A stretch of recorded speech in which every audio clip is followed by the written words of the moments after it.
The galaxy was at war.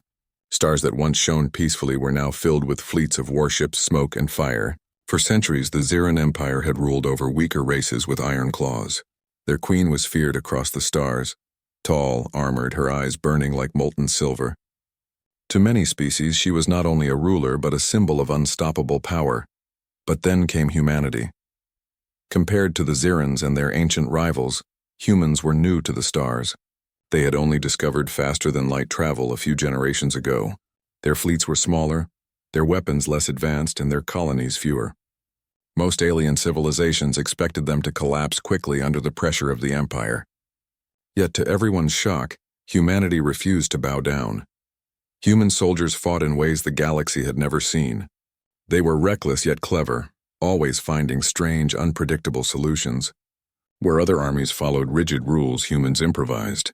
Where other soldiers retreated to save numbers, humans pressed forward, refusing to surrender even in hopeless odds. At the center of this resistance was Captain Marcus Hale. Marcus was not from a noble family, nor did he command the largest fleet. But what he had was respect. His crew trusted him and his enemies feared him. He had saved entire colonies by daring raids against Xiran supply lines. He had turned battles with nothing but clever traps, fake transmissions, and sudden ambushes. More importantly, Marcus treated his alien allies as equals, something few human leaders bothered to do. One such moment came during the Battle of Illyria Belt. The Xiran fleet had cornered a group of allied ships, mostly fragile science vessels carrying refugees. The Xiran cruisers outnumbered them 3-1, and their heavy cannons promised nothing but destruction. Just as the allied ships prepared to make a desperate suicidal stand, Marcus's ship, the Valiant Dawn, appeared. "Captain, we can't win this fight," his first officer warned. "Their guns will tear us apart." Marcus only smiled grimly. "Then we don't fight their way." Instead of charging head-on, Marcus ordered his ship into the asteroid belt. The Xirans followed, confident their superior firepower would crush the humans. But inside the belt, Marcus turned the rocks themselves into weapons. He detonated charges on massive asteroids, sending them hurtling into enemy paths. He lured the cruisers into tight spaces where their big cannons couldn't aim. By the time the battle ended, the Xirans had lost half their fleet, and the refugee ships escaped unharmed. The galaxy watched in disbelief as a single human captain had outsmarted the Empire's most feared warriors. News of this reached even the throne of the alien queen herself. She sat upon her crystalline seat, listening as her generals reported the loss. Most spoke with shame, some with anger, but the queen was silent, her silver eyes thoughtful. "This human," she murmured at last, "Marcus Hale. He is no ordinary soldier." Her court shifted uncomfortably. For their queen to speak of an enemy with even a hint of respect was unheard of. Yet the queen was not a fool. She ruled not only by strength but by knowledge of her enemies. And in Marcus Hale she sensed something dangerous. Not just a warrior, but a leader who could inspire. The war dragged on, with battles spreading across dozens of systems. Humanity continued to surprise. They were small compared to the vast powers of the galaxy, but they fought with fire and determination. Other species, once too afraid to resist, began looking to humans for hope. This worried the Xiran court. Rebellions were flaring in border worlds, whispers spreading, "If humans can fight back, so can we." Finally, under pressure, the queen agreed to a peace negotiation. Not because she desired peace, but because she wanted to understand these strange humans better. And so, on the neutral station of Ravon Prime, leaders of many races gathered. The station's grand hall was filled with colors and forms from across the galaxy: scaled reptilians, tall crystalline beings, insectoid diplomats with shimmering wings. At the center, the Queen of Xirans arrived, her presence commanding silence. She was tall, her armor black as the void, her crown forged from living metal. When Marcus Hale walked into the hall, whispers spread instantly. "That's him. The human who humiliated the Empire. He looks ordinary." Indeed, Marcus looked plain compared to the towering aliens. He wore a simple dark uniform, his face scarred from battle, but his eyes steady. He walked with no crown, no armor, no guards of honor. Yet he did not bow. He stood tall, meeting the gaze of the queen herself. For a long moment the hall was silent. Then the queen spoke, her voice carrying like thunder. "So, You are the human who dares challenge the Ziran Empire. Marcus didn't flinch. I am Marcus Hale, captain of the Valiant Dawn, and I don't challenge empires. I fight for people who can't fight for themselves. The court gasped at his boldness. No alien would speak so directly to the queen and live. Yet she did not strike him down. Instead, she studied him with interest. Strange, she said at last. Other species fear me. You do not. Marcus gave a small smile. Fear? Of course I fear you. Only a fool wouldn't. But fear isn't the same as submission. The queen's eyes narrowed, but there was a spark of something else there. Curiosity. The negotiations began. Other leaders argued over borders, trade, and treaties, but often the debates turned into shouting. The queen grew bored of their weak bargaining. Yet when Marcus spoke, he was calm, steady, and direct. He argued not for human advantage alone, but for the safety of smaller races caught in the war.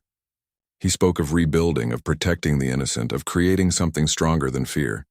It was unlike anything the queen had heard from any ruler before. Most spoke only of power. This human spoke of hope. When the session ended, the queen surprised everyone by addressing Marcus directly. Captain Hale, she said before the entire hall, you fight not only with ships but with words. You are more dangerous than your weapons. Some laughed nervously, others gasped, thinking she meant to insult him. But Marcus simply bowed his head slightly. I'll take that as a compliment. Your Majesty. The queen's lips curved into the faintest smile, a rare, almost unthinkable gesture. That night, as the leaders left the hall, rumors spread like wildfire. The queen had shown respect, true respect, to a human. Entire systems buzzed with questions. Who was Marcus Hale? What did he mean to the queen? And why did she, the most feared ruler in the galaxy, show interest in a species so young and fragile? The answers would come later, but for now, one thing was clear. Humanity was no longer a background player in galactic history. They had stepped into the center of the stage, and at the heart of it all was a single human captain, watched closely by the eyes of a queen who saw in him something the galaxy could not yet understand. The seeds of something greater had been planted, something that would shake the stars. The negotiations on Ravon Prime ended with no true peace. There were promises, yes, but promises in the galaxy were weak and fragile. Many alien leaders returned to their homeworlds with suspicion in their hearts. The Ziran Empire would not give up so easily, and humanity would not kneel. War would continue, though perhaps in shadows instead of open space. But something strange happened after that day. The queen of the Ziran Empire, feared across stars, began to think of a human far too often. She returned to her throne world, a massive citadel carved into the black rock of Zereth Prime. There her generals waited. They knelt before her throne, armored like beasts of war, their voices booming in the great chamber. My queen, this human is a threat, one of them growled. We should crush him before others follow his example, said another. He is clever, yes, but he is only a man. End him and his kind will break. The queen sat silently, her silver eyes sharp. She listened to them speak of fear, control, and violence. Always the same answers: kill, burn, destroy. They were strong, yes. Loyal, perhaps, but none of them understood what she saw. Finally, she raised a hand, silencing the chamber. Tell me, she said, her voice cold. If humans are so weak, why do they not fall? Why do they inspire others to resist us? Why do they fight like no other species dares? The generals shifted uncomfortably. None had answers. The queen leaned back, her mind drifting. She remembered Captain Marcus Hale standing before her on Ravon Prime. He had not shaken, not begged, not groveled. He had spoken to her as if she were not a goddess of war, but another ruler who could be reasoned with. He had even admitted fear, but used it as strength, not weakness. This fascinated her. For weeks after, she asked for every report about Marcus. His battles, his victories, even his personal life. She learned that he was not of noble birth, not from wealth or glory. He was ordinary by human standards, yet extraordinary in his deeds. And slowly the queen began to see a mirror. She too had risen not by blood but by fire. Her empire was filled with treachery, and she had taken the throne by defeating rivals in trials of battle and wit. She had never trusted easily, never relied on others. But now, as her empire grew restless, she wondered if perhaps her strength alone would not be enough. Because the truth was this: the queen's empire was cracking. Her generals were powerful, but ambitious. Some whispered behind her back, plotting to take her throne. Some colonies resisted Ziran rule more fiercely with each passing day. The more humans fought back, the more others dared to hope. Her empire's grip was not as unbreakable as it once was, and in her private moments, the queen admitted something dangerous to herself. She admired the human captain. One evening, she dismissed her guards and sat alone in her throne chamber, staring at the stars through a massive crystalline window. Her closest advisor, a slender alien with skin like polished stone, approached quietly. "My queen," the advisor said softly, "you have been restless. You think of the human again." The queen's eyes narrowed. "Is it so obvious?" "Only to those who know you well. You see something in him that troubles you." She said nothing for a long moment, then finally whispered, "He is different. His kind is different. They are not bound by fear as others are. He fights not for empire, not for glory, but for something pure." The advisor bowed. "Such thoughts are dangerous, my queen. Your generals already question your interest." The queen's lips curled into a dangerous smile. "Let them question. I fear them less than I fear ignorance." Meanwhile, Captain Marcus Hale had returned to his ship, the Valiant Dawn, and resumed his war duties. Yet he too thought often of the queen. He would never admit it to his crew, but her silver eyes haunted him. He had faced death countless times, fought monsters in the void, but none of that unsettled him the way her gaze had. She was dangerous, yes, but also human in ways that shocked him. She had listened to him. She had respected him, even if only a little. His crew noticed his distraction. "You're quieter than usual." "Captain," said his first officer, Lieutenant Kara. "Still thinking about the negotiations?" Marcus gave a dry laugh. "You could say that. Don't tell me the queen got under your skin." Marcus didn't answer. Instead, he stared out at the stars. "She's not what I expected. Ruthless, yes. Powerful, yes. But she isn't blind. She sees things others don't. And that scares me more than her armies." As the war dragged on, the queen made excuses for more strategy discussions. She summoned Marcus to neutral worlds under the guise of ceasefire talks. Most times nothing came of them. No treaties, no agreements. But each time the queen found herself speaking with Marcus longer than intended. What began as talks of war slowly turned into something else. They spoke of leadership, of the burden of command, of what it meant to send people to die for causes greater than themselves. Marcus spoke of earth, of oceans, forests, music, and laughter. The queen listened, her hard mask softening ever so slightly. She had never known such things. "You humans are strange," she told him once. "You create beauty even while drowning in war. Most species, when threatened, think only of survival. But you dream." Marcus smiled faintly. "Maybe that's our strength. Maybe dreaming is what keeps us alive." For the first time in centuries, the queen felt something she had buried long ago. Longing. But not all were blind to her growing interest. Whispers spread through the Ziran court. Generals spoke behind her back, mocking her fascination with a primitive. Some feared it. Some saw it as weakness, and some saw it as opportunity. One ambitious general, Lord Krith, plotted in secret.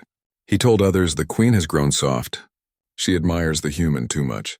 She forgets what it means to rule by fear. If she will not protect the empire's purity, we must."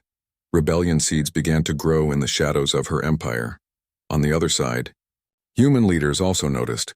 High Command summoned Marcus to Earth for questioning. In a cold steel chamber, admirals and politicians grilled him. "Captain Hale, your contact with the Queen is concerning. You speak with her too often.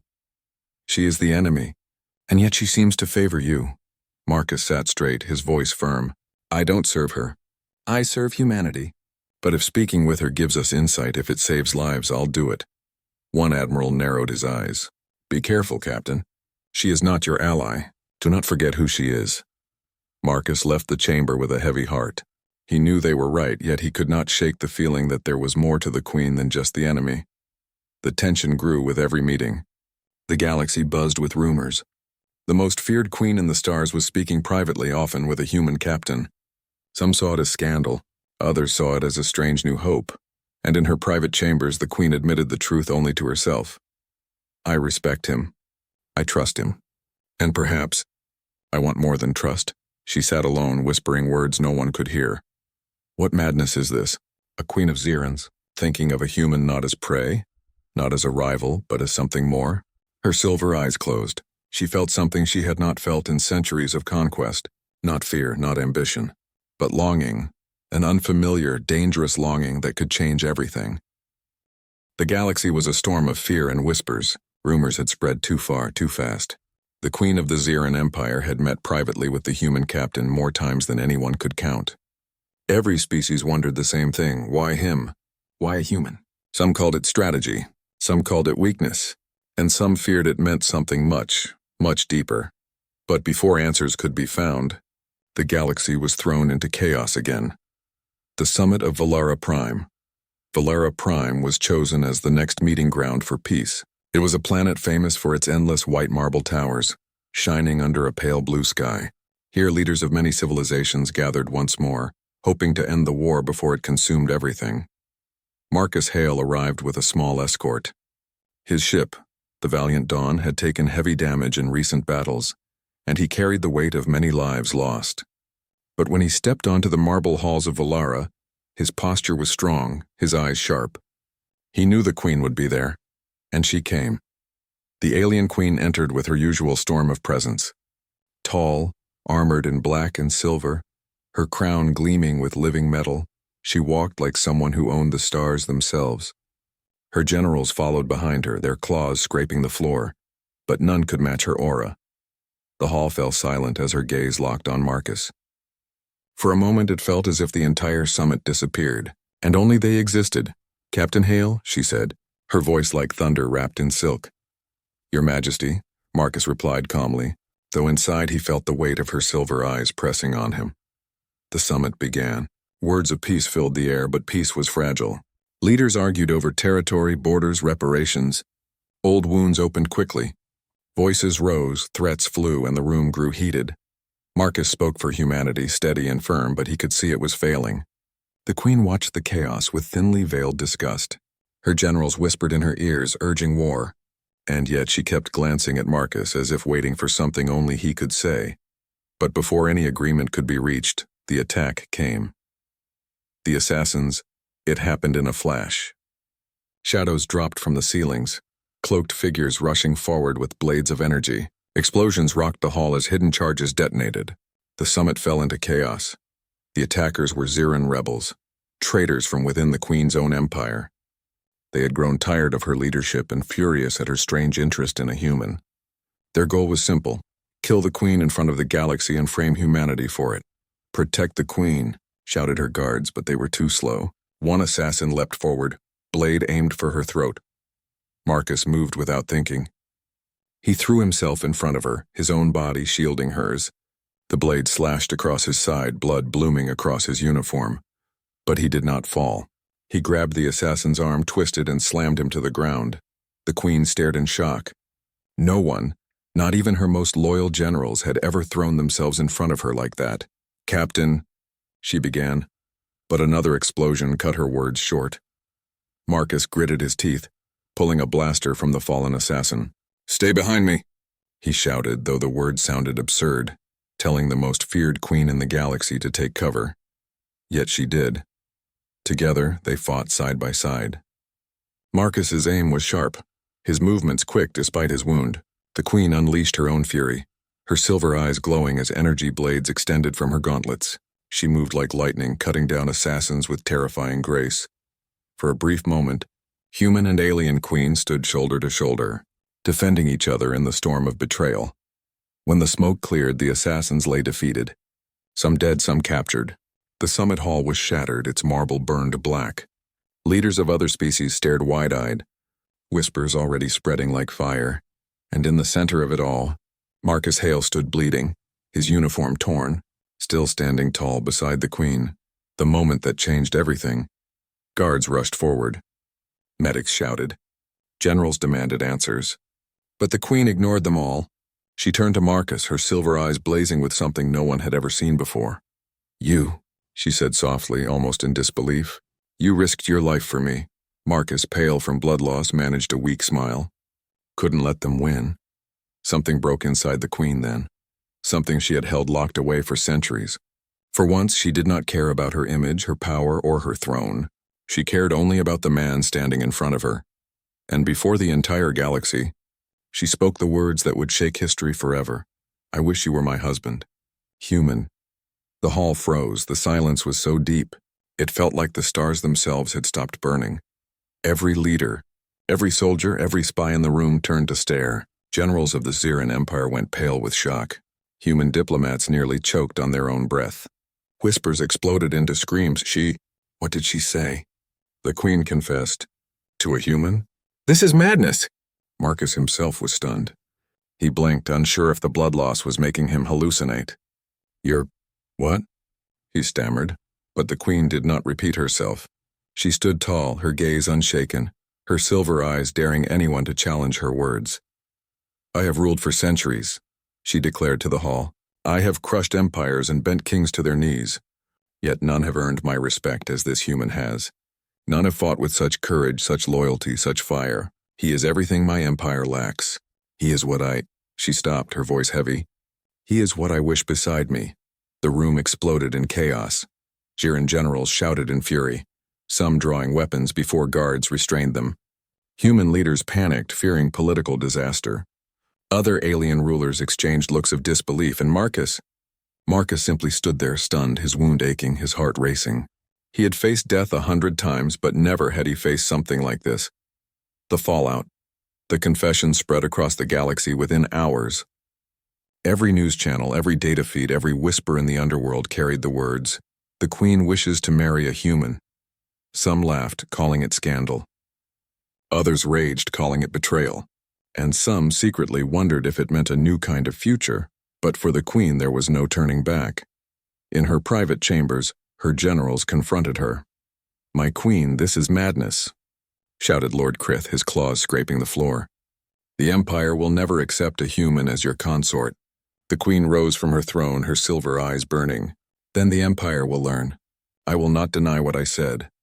But you risk everything." "I have risked everything since the day I took this throne," she snapped. "Do not think to lecture me on risk." The generals fell silent, though their hatred burned brighter. They would not forgive her for this. Meanwhile, Marcus lay in a medical chamber aboard his ship. His side was wrapped in bandages, his body sore, his mind spinning. His crew whispered outside the door, unsure of what to say. Their captain was now at the center of the galaxy's greatest scandal. Kara, his first officer, stepped in. She looked at him with a mix of awe and disbelief. "Captain, did she really say it? In front of everyone?" Marcus sighed. "She did. And what are you going to do about it?" He closed his eyes. "I don't know." Because deep down, Marcus knew the truth. The Queen's words were not a trick. Not strategy. Not manipulation. They were real. And that truth was far more dangerous than any fleet or weapon he had ever faced. The galaxy had changed forever in a single moment. The Queen of the most feared empire had confessed her desire for a human. The confession of the alien Queen had sent shockwaves across the galaxy. Everywhere the news spread like wildfire. The Queen wishes a human as her husband. Some laughed at the idea. Others feared it. Most, however, were deeply unsettled. Tension in the Ziran court back on Zirath Prime.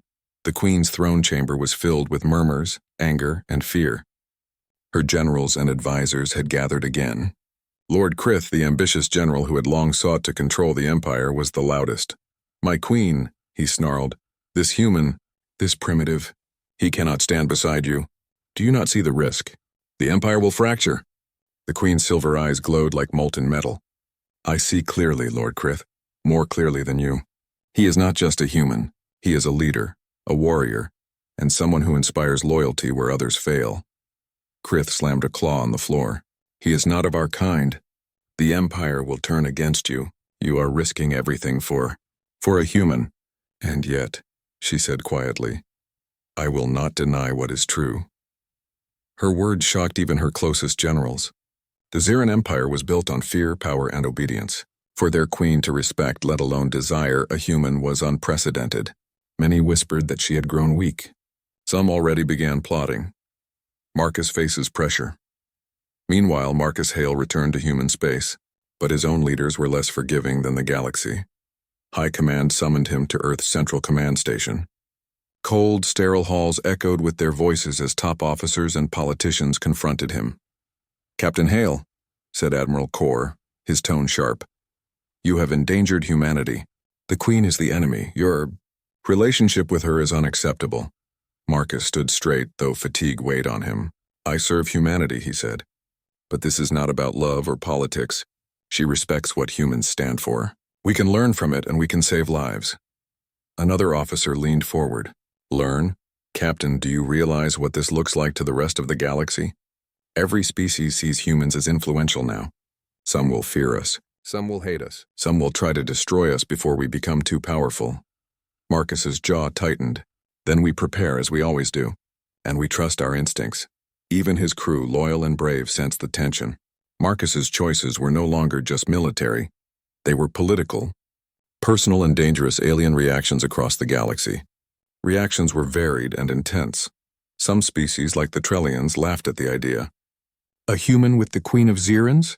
Preposterous," they said, sipping their glowing beverages. Others, like the Saracons, grew cautious. "If a human has the Queen's favor, we must rethink our strategy. They may be small, but humans can change the balance of power." In secret councils and dimly lit chambers, spies and diplomats plotted. Some wished to exploit the situation, some wished to use it to blackmail the Queen, and some simply waited for chaos to erupt. The galaxy was now divided into factions, those who supported the Queen's unusual admiration for a human, and those who saw it as a weakness to be exploited. The rebel plot lord Krith and his followers were not idle. They met in hidden war rooms, dark with only the glow of tactical maps. "We cannot allow her to continue favoring this human," Krith said, his claws tapping on the table. "He is a threat to everything the Empire stands for. We will strike while we can. The galaxy will remember this as the moment the Ziran Empire was betrayed by its own queen. Plans were drawn, assassins were trained, ships were hid and weapons primed. Their goal: remove the Queen and her human ally before loyalty and trust made the Empire stronger." Meanwhile, the Queen's loyal advisors tried to warn her, but even her trusted officers feared confronting her directly. Many had seen the fire in her eyes during the summit attack, and no one dared underestimate her. Marcus returns to the front. Despite the political chaos, Marcus did not sit idle. He returned to the front lines, commanding small human fleets in critical systems, rescuing colonies, and training allies. He knew the Queen was under threat, and though he could not yet act directly, he prepared for what he sensed was coming. His humans were small in number compared to the Empire, but their ingenuity was unmatched. Using old tactics and daring new strategies, Marcus began weaving alliances with alien species who had grown weary of Ziran dominance.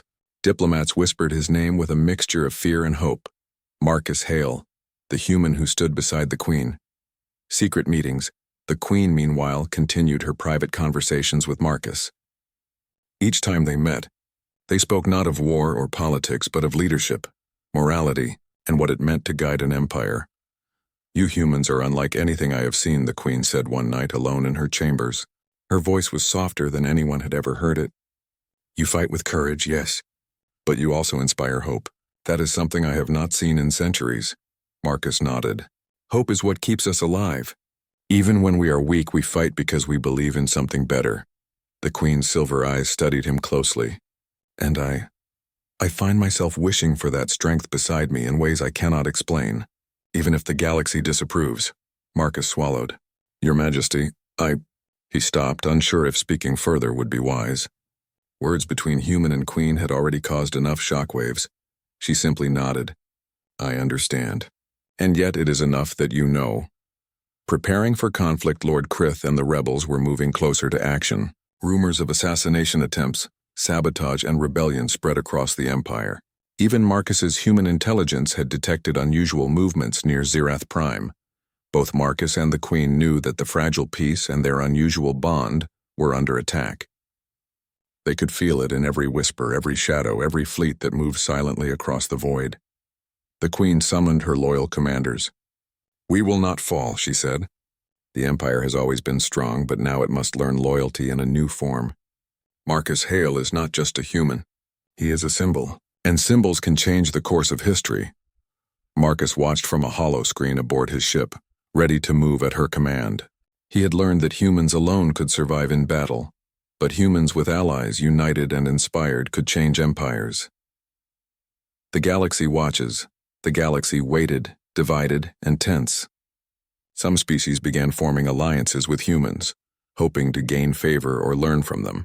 Others plotted against the Zirans, seeing an opportunity to weaken the Queen while she was distracted. Every battle, every negotiation, every fleet movement now carried more weight than before. Marcus's actions were no longer just about winning fights. They were about proving that humans could be trusted, that humans could inspire, and that humans could survive where many believed they would fail. Even among the Queen's loyal subjects, opinions were divided. Some supported her decision openly, secretly admiring her courage to respect a human. Others gritted their teeth, waiting for the moment they could overthrow her and restore purity to the empire. Bond strengthens. Through all the chaos, Marcus and the Queen's bond grew. Though the galaxy whispered, though generals plotted, though humans debated, they trusted one another completely. "I have seen many warriors," the Queen said during one quiet night, speaking to Marcus alone, "but none like you.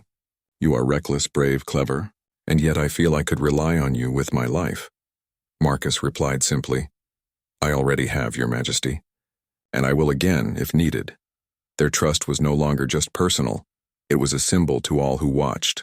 Even as plots brewed, even as danger approached, it showed the galaxy that humans could be more than fighters. They could be leaders, protectors, and equals to the oldest and most feared civilizations. The galaxy had been divided by words, by confessions, by fear and hope alike. Battles had not yet come, but the war was no longer just about fleets or territories, it was about loyalty, courage, and the potential for change.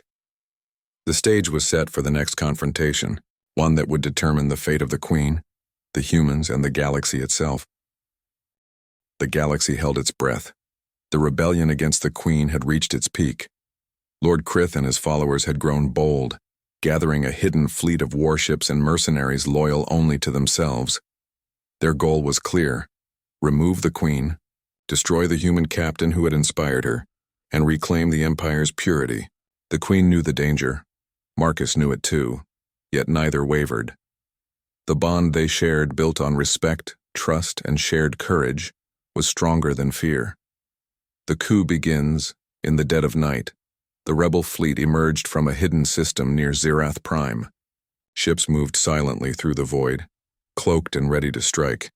Their weapons were primed. Assassins were on board, prepared to eliminate the Queen and her allies before resistance could form. But the Queen was not idle. She had anticipated betrayal, and Marcus had warned her of suspicious activity weeks before. Loyal fleets of Zirans, humans, and allied species were ready. The Queen's throne room became a war room, where holographic maps glowed with red and blue fleets poised for battle. "We will not yield," the Queen said, her silver eyes sharp as ever. "The Empire will survive, but it will survive stronger. Marcus Hale is not just a human. He is our ally, our equal, and today, he will prove it to the galaxy." Marcus nodded, standing among her generals. "Then let's make history." The Battle of Zirath Prime. The first shots rang out as rebel ships opened fire. Energy beams lanced across the black of space, tearing through shields and hulls. Explosions lit the void like distant stars collapsing. Marcus commanded the human fleet with precision. They did not have the numbers of the rebels, but humans had ingenuity, daring, and unpredictability on their side. Using asteroid fields and hidden warp routes, Marcus led ambushes that crippled the enemy before they could reach the Queen's planet. Meanwhile, on Zirath Prime, the Queen led her personal guard. Her energy blades sliced through rebel warriors, her presence unmatched in ferocity. For centuries, she had been feared as a ruler of war. Now she fought not only for power but for trust, loyalty, and the bond she had formed with a human. The rebels underestimated Marcus. They assumed humans could be defeated with brute force. They were wrong. He coordinated combined attacks between humans and loyal Zirans, striking with speed, cunning, and creativity. Where the rebels expected hesitation, Marcus exploited it. Entire squadrons of enemy ships were trapped in asteroid belts, cut off from reinforcements or diverted into ambushes. Side by side, the battle reached the palace gates, Lord Krith led a strike team of elite assassins intending to capture or kill the Queen. Marcus and the Queen faced them together. "You humans. You think you can fight us?" Krith snarled, claws extended. Marcus smiled faintly. "We don't think. We act." The Queen swung her energy blades, cutting down attackers with lethal grace. Marcus fired with precision, taking out those who tried to flank them. They moved as a single unit, human and alien, strategy and power combined. One assassin leapt at the Queen, blade aimed for her heart. Marcus acted instantly, throwing himself between them. The blade struck his shoulder, sending pain shooting through him, but he held firm. The Queen's eyes softened for a brief moment before flaring with silver fury. She struck the assassin down with a swift final blow. "You are reckless," she said, breathless. "And you are not invincible," Marcus replied, grinning despite the blood on his uniform. Turning the tide. The rebel fleet, seeing their leaders fall or be blocked at the palace, faltered. Marcus and the Queen had combined strategy, courage, and inspiration into an unstoppable force. In the sky above Zirath Prime, the battle turned. Loyal fleets rallied, pressing the attack. Rebel ships were destroyed or captured.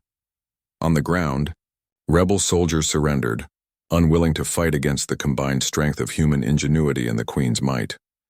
Lord Krith himself faced the Queen in the final confrontation. He lunged with energy blades, moving faster than most could see. But the Queen was faster. She parried, struck, and disarmed him in a flurry of silver light. Marcus stood beside her, guarding against any other attackers. Krith fell to his knees, defeated.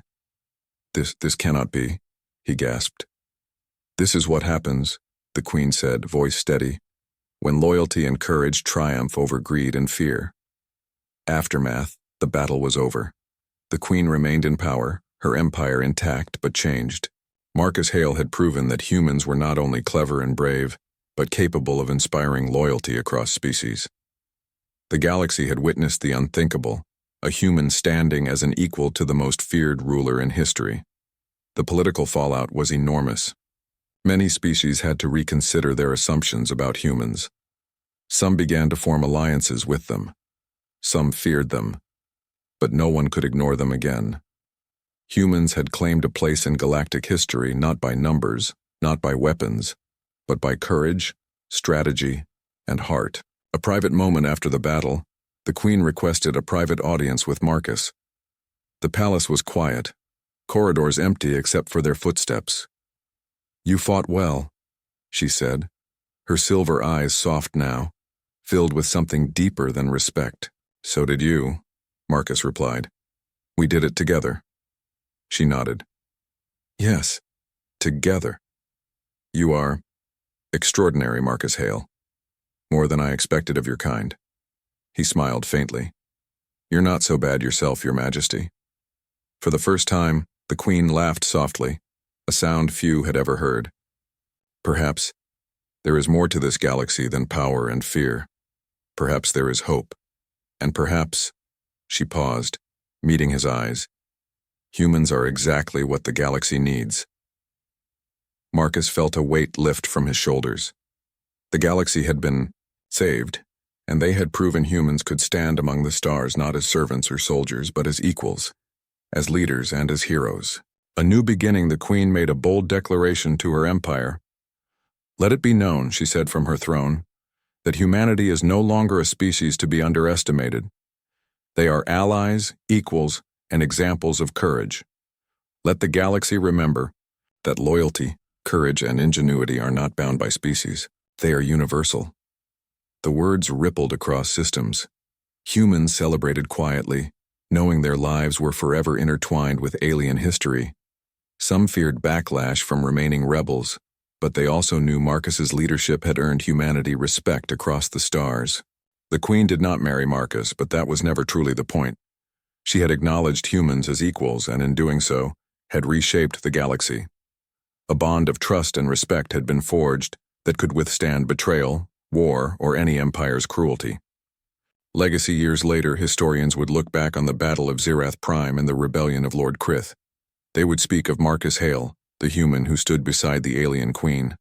They would speak of courage, ingenuity, and loyalty that transcended species. And they would speak of a queen who saw beyond fear and tradition, who recognized what humans could truly bring to the stars. In the end, the galaxy had changed not because of weapons or wealth or sheer power, but because one human dared to stand and one queen dared to respect him. Together, they had proven that humans were capable of greatness far beyond what any alien had ever imagined.